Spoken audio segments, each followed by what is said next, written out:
시편은 우리 성경에서 어떤 역할을 하느냐 하면 하나님의 율법, 그걸 토라라고 그래요. 토라. 우리말로는 율법으로 번역했는데 굉장히 경직되고 법전 의미를 하니까 딱딱한 느낌이 들어요. 그죠? 율법 하면 갑자기 육법천서, 논어, 대화 이런 것처럼 느껴진단 말이죠. 그런데 이게 원래 토라라는 뜻이 이런 뜻이더라고요. 사랑스러운 교훈. 기가 막힌 거예요. 이게 뭐라고요? 이게 토라 율법이 뭐라고요? 사랑스러운 교훈. 이런 뜻을 가지고 있는 거예요. 그러니까 이제 우리 이 히브리 성경을 우리말로 번역해 올 때에 원래 이제 성경에서 있는 용어를 우리말은 없어요. 예배라는 말도 없었어요. 기도라는 말도 없고. 예배, 기도는 전부 불교에서 가져온 거예요. 이게 우리 게 아니에요, 이게. 우리는 뭐 독특하게 불교 막 이러겠는데 불교에서 우리가 다 받아들였어요. 용어를. 왜냐면 우리 쓰던 거 영생이라는 단어는 도교에서 빌려왔어요. 왜냐면 영생이라는 말을 우리는 들어본 적도 없으니까. 그렇잖아요. 그러니까 이제 그걸 영생, 장생불사로 이제 가져왔단 말이죠. 또 신방 같은 건 또 무교에서 또 가져왔어요. 제가 비교 종교를 배우다가 깜짝 놀란 게 한두 가지가 아니에요. 그러니까 우리 순수한 게 없는 거예요. 이 성경 안에 번역할 때. 그렇잖아요. 그죠? 우리가 토대를 이루며 살아왔던 그 문화에 익숙한 단어를 가지고 번역을 한 거란 말이에요. 그 번역사에 보면 게일이라든가 로스라든가 이분들이 영생 이 단어를 못 찾아가지고 굉장히 고민을 많이 했다는 그 기사가 있어요. 그러니까 이 히브리 말을 우리말로 저 토라를 번역할 때, 토라라는 말을 번역할 때 우리나라에서 제일 그 당시 각광을 받던 게 뭐냐면 사서삼경이란 말이에요. 그러니까 이 바이블이라고 하는 이 말도 경이라고 번역한 거예요. 성경. 우리 이제 뭐 사서 삼경할 때, 불경할 때 전부 경자는 이 높임의 말의 최대의 경이 높이는 말 중에 하나였단 말이에요. 그러니까 바이블을 경이라고 번역한데 거기다 하나를 더 넣었어요. 거룩할 성자를. 그래서 성경이라고 하는 말을 그렇게 번역한 거예요. 그럼 토라를 가장 높게 번역하는 단어를 찾은 게 뭐예요? 율법이란 말이죠. 그러니까 이제 유교에서는 이걸 굉장히 높이 평가한 단어였는데 어떻게 유교는 가부장적이잖아요. 그리고 이게 이제 어디로 가요? 이제 사법제도로 가버리잖아요. 그러니까 율법하면 꼭 법무부의 전용 그 용어처럼 돼버린 거예요. 오늘 이 시대에 우리 젊은이들은 식상한 거예요, 저 단어가. 거북한 거죠. 그래서 내가 요즘 자꾸 우리 그 본래의 취지를 살리고 우리 정서에 새롭게 이 단어가 아주 새로운 신선한 감을 줄 수 있는 언어를 좀 찾으면 좋겠다. 그런 마음으로 자꾸 제가 주의 깊게 보는 거예요. 아멘도 제가 몇 개 바꿨다고 그랬죠? 아멘. 처음에는 하하 그거예요. 이 아는 감탄사잖아요. 근데 여기에 올소라고 하는 말이 있다고 그랬잖아요. 그러니까 뭐요? 그렇게 믿어야 됩니다. 그럼 좋소 이렇게 있고 그 다음에 아, 그게 진리다라고 하는데 맞소. 이제 이렇게 이제 번역하면 좋겠다고 생각한 거예요. 그죠? 아멘이 무슨 뜻이냐?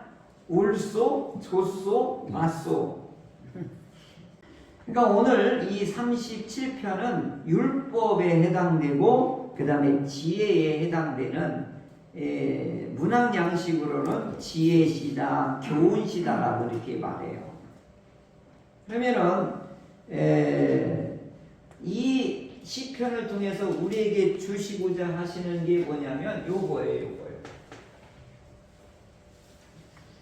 그러면 하나님께서 우리에게 주신 사랑스러운 말씀을, 기가 막힌 말씀을 우리에게 주셨는데 그 주신 말씀대로 살아왔던 분들의 이야기가 시편이다 이 말이죠. 그러니까 이제 이걸 역사라고도 하지만 이 시편은 하나님의 말씀대로 사랑스러운 이 교훈대로 살아봤던 사람들의 희노애락이 여기에 고스란히 담겨져 있는 거예요. 그러니까 오늘 우리들에게도 하나님의 말씀대로 살아보려고 했던 분들의 몸부림도 있고 감탄도 있고 그 다음에 간절한 부르짖음도 있고 그 다음에 원수들로 인하여서 막 괴롭고 막 못 견디는 분노 이런 것도 있을 수 있잖아요. 그럴 때 이 시편을 보면 100% 동감이 된단 말이죠. 근데 복음서나 저 율법서에는 이런 내용이 없어요. 왜 그래요? 원리만 있어요. 원리만. 그 원리를 삶에서 풀어가면서 적용하면서 살아올 때 부딪히는 일들이 얼마나 많냐고요.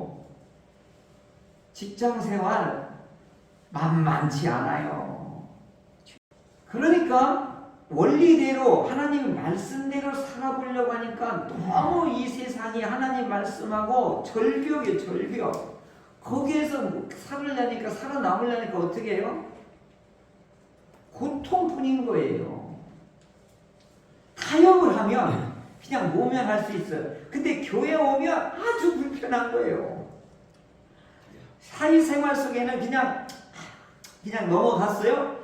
예배당에 오면 이제 불편한 거예요. 양심의 가책이 돼서. 이렇게 하나님의 교훈과 말씀대로 살아보려고 하는 여러분들 직장과 삶의 현장에서 보면 아주 피튀기며 살다 예배당 온 거 아니에요.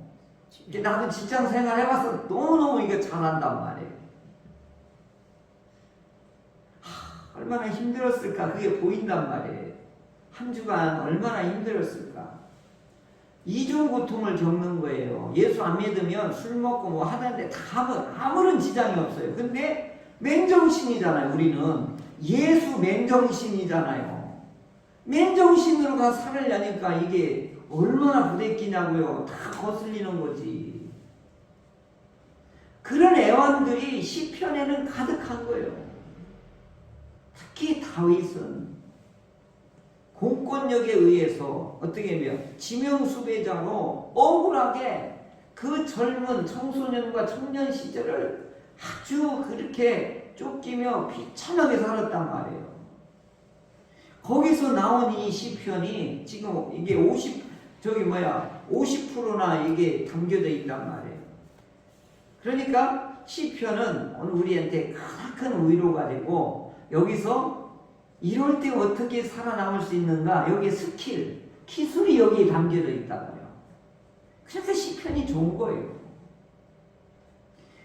예수님의 산상수훈은요, 진짜 무서워요. 원수를 어떻게 알아? 내가 말 안 했어요? 원수를 어떻게 사랑하냐고요. 밟아 지겨도 속이 시원찮은데. 그렇잖아요.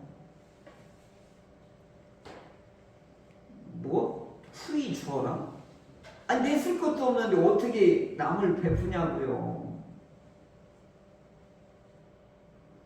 예수님의 말씀은 십계명보다 훨씬 강화된 산상수훈의 말씀이기 때문에 더 어렵다고요. 내면의 작용까지도 예수님은 싫어하셨으니까 미워하지 말래요. 미워하지 말래. 원수를 사랑하라고 하는 것도 어려운데 미워하지 말래. 어떻게 안 미워? 아유, 같이 사는 아내도 가끔 가다 미운데 어떻게 저기 안 미워할 수 있냐고요. 그러니까 말씀대로 살아보려고 애쓰는 분들은 치열한 삶을 살아야 돼요. 그러니까 이게 너무 어려우니까 예수 믿는 사람들이 다 타협하며 살아가는 거예요. 그러니까 색깔도 없고 빛도 없는 거예요. 대다수가 그렇게 살아요. 그러니까 뭐라 그러지? 안 믿는 사람이 우리가 못 살으니까 니네 좀 살아달라고 우리를 막 부추기는 거예요. 개독교라고. 좀 니네들이 좀 우리 내 대신 좀 잘 살아줘. 이 얘기를 해주는 우리한테 막 요구를 하는 거거든요. 그럼 내가 정직하게 살으려고 하면 좀 너희들도 좀 받아줘. 우리는 그 얘기잖아요. 그러니까 이제 이 시편 37편도 여기 이제 지혜가 나오는데 여기 교훈이 나오는 거예요. 악인이 나를 괴롭힐 때 나는 어떻게 살아야 되냐, 이 문제가 30절, 이 40절까지 이게 길게 나온 거예요 지금. 자, 어떻게 해야 된다고요? 원수가 미운 놈이 나를 해코지해요. 막 오해를 하고 막 뒤에서 험담을 하고 없었던 일 만들어 놓고 나를 죽일 놈, 죽일 연 뭐 이렇게 만들어 놨단 말이에요. 그럴 때 막 어떻게 해요? 여기 보면 뭐라고 했냐면 분노하지 말아요. 그 일로 인하여서. 이제 이 살아봤던 사람이 얘기해요. 왜 분노하지 마라? 이 분노가 제가 아까 이제 계속해서 원어를 찾아봤는데요. 아프, 이게 분이라고 하는 것은 우리 신체 중에 제일 중요한 이 콧구멍이에요. 코. 요거 조심해요, 요거. 아, 되게 재미나요. 요거 조심해요, 코를. 아, 이게 왜 코를 조심하라고 그랬지? 왜 코를 조심하라고 그랬을까요? 에? 신체 중, 우리 중에 생명하고 직결되는 부분이에요, 이게. 이걸로 통해서 뭐가 들어왔죠? 흙이? 생기. 예. 얘 하나님의 뭐가 이걸로 들어왔어요? 코로 들어왔잖아요, 코로. 얼굴 하면 이게 코래요, 코. 얼굴 하면 여호와께서 그 얼굴을 네게로 향하여 드사, 이게 전부 이거예요. 생기하고 생관이 있는 거예요. 그러니까 매우 중요한 이 코를 조심하라, 그 얘기예요. 함부로 이렇게 막 내뱉지 말라는 거예요. 생명이 여기서 왔다 갔다 한다 이거예요. 이게 아프예요, 아프. 그 다음에 노는 뭐냐? 노함이거든요. 해봐. 이거는 뜨거움이래. 근데 이게 뜨거움과 같이 붙어 있는 게 뭐냐? 독이에요, 독. 그러니까 노는 독이 들어있는 거고 부는 뭐가 들어있는 거예요? 생명의 호흡이 들어있는 거예요. 그러니까 이 생명의 호흡과 그 다음에 이 독을 조심하라는 거예요. 이게 분노. 이게 히브리어는 완전히 달라요. 아니, 걔가 분명해요. 불평은 뭐냐? 불태우는 거래요. 지난번에 말했죠. 불평은 뭐냐? 우리 마음에 독을 품는 거라고 그랬잖아요. 분풀이라고 그랬잖아요. 우리 안에 있는 이 독을 풀어내는 게 불평이라고 그랬잖아요. 근데 인간은요, 심심하고 재미없잖아요. 남을 불평하는 재미가 있대요. 없었던 얘기를 막, 그래서 스캔들 이야기가 그렇게 재미나요. 남 잘못된 얘기를 막 끄집어내는 게 이게 불평이거든요. 근데 이 대상자는 어떻게 돼요? 죽는 거예요. 그러니까 분노, 불평, 이것은 뭐냐? 악의 온천이래요. 죄를 짓는 온천이다. 그러니까 오늘 이 분노와 불평을 조절하지 못하는 사람은 지도자가 되면 안 되는 거예요. 다 죽이는 거예요. 여기 영적인 지도자가 분노 조절이 안 되고 불평 조절이 안 되면 다 죽는 거예요, 성도들. 그래서 이런 말이 있어요. 의사의 한 번의 실수는 한 사람밖에 못 죽인대요. 근데 서투른 교사는 한 번에 수많은 학생을 죽인다는 거예요. 그래서 제가 그 글을 읽으면서 더 무서운 건 뭐냐면 서투른 목사는 한 번에 영혼을 무수히 죽일 수 있다는 거예요. 그렇지 않아요? 서투른 아버지가 자식 낳고 다 자식을 못되게 만드는 것처럼 오늘날에 왜 그러냐? 분노, 불평을 조절 못하는 것이 이게 뭐요? 악을 만들어내고 악을 생산해내는 일이라는 거예요. 그래서 좋은 부모가 되려면 반드시 캐릭터, 인성, 품성이 좋아야 되는 거예요. 좋은 지도자가 되려면 캐릭터, 인격이 돼야 되는 거예요. 한국교회 문제예요. 은사가 중요한 게 아니에요. 막 상욕을 하면 뭐야, 죽은 자, 뭐 병든 자 막 기도해서 나았나가 무슨 소용이 있냐고요. 상욕을 하고 막 비인격적인 얘기해가지고 전 국민을 막 욕되게 만들면 무슨 소용이 있냐고 이게. 제발 좀 은사 있는 사람한테 머리 디밀 좀 하라고요. 그까짓 그 사람은 몇 년 더 산다고. 영혼에 지장받는 이 분노의 조절과 불평에 의해서 내가 그 독기를 마시면 내가 죽는 거란 말이에요. 그런 지도자 앞에 절대로 가서는 안 되는 거예요. 그게 이단이 나쁜 놈들인 거예요. 근데 이단만 나쁜 게 아니에요. 오늘 저도 조심하더라도 어떻게 목사의 인격이 안 되면 초토화되는 거예요. 한국교회 성도들의 삶이. 그러니까 목사의 수준이 높아야 교회 수준도 높아지는 거지. 성도 탓할 것 없어요. 우리 탓이지. 제 탓이지. 그래서 1번이 제일 중요한 게 뭐냐? 성도들 마찬가지. 좋은 성도가 되려면 인격이 돼야 되는 거예요. 인격이 뭐예요? 품성, 분노 조절인 거예요. 분노 조절. 그 역할을 참 아름답게 잘해주시는 분이 누구냐? 오은영 박사예요. 우리는 모두 그걸 보여야 돼요. 내 안에 잘못된 흉악하게 상처받은 막 비틀어져 있는 비이성적이고 비인격적인 분노 불평으로 우그러진 내가 있다고요. 내 무의식 속에. 이걸 인식을 하고 그걸 꺼내내고 자꾸 어떻게 해요? 쓰레기 처리를 해야 돼요. 근데 이게 자꾸 이렇게 눌러놨다고 숨겨놨다고 어느 순간에 탁 찌르면 팍 터져 나오는 거예요. 그래서 다 망가뜨리는 거예요. 수십 년 쌓아놓은 걸 한순간에 다 망가뜨리는 거예요. 성내는 것이 뭐라고 그랬어요? 하나님의 의를 이루지 못한다. 이 말씀이거든요. 분노 조절 못하면 다 망하는 거예요. 여기 분노 조절이 뭐냐면, 불평이 뭐냐면 막 태우는 거라고 그랬잖아요. 압력밥솥하고 똑같은 거예요. 이 속에 있는 거 자꾸 이렇게 막 분노 이런 거 쌓아놓잖아요. 어느 순간에 터져 나오면 주변에 있는 다 죽어요. 쌓이기 전에 자꾸 이게 빼내야지.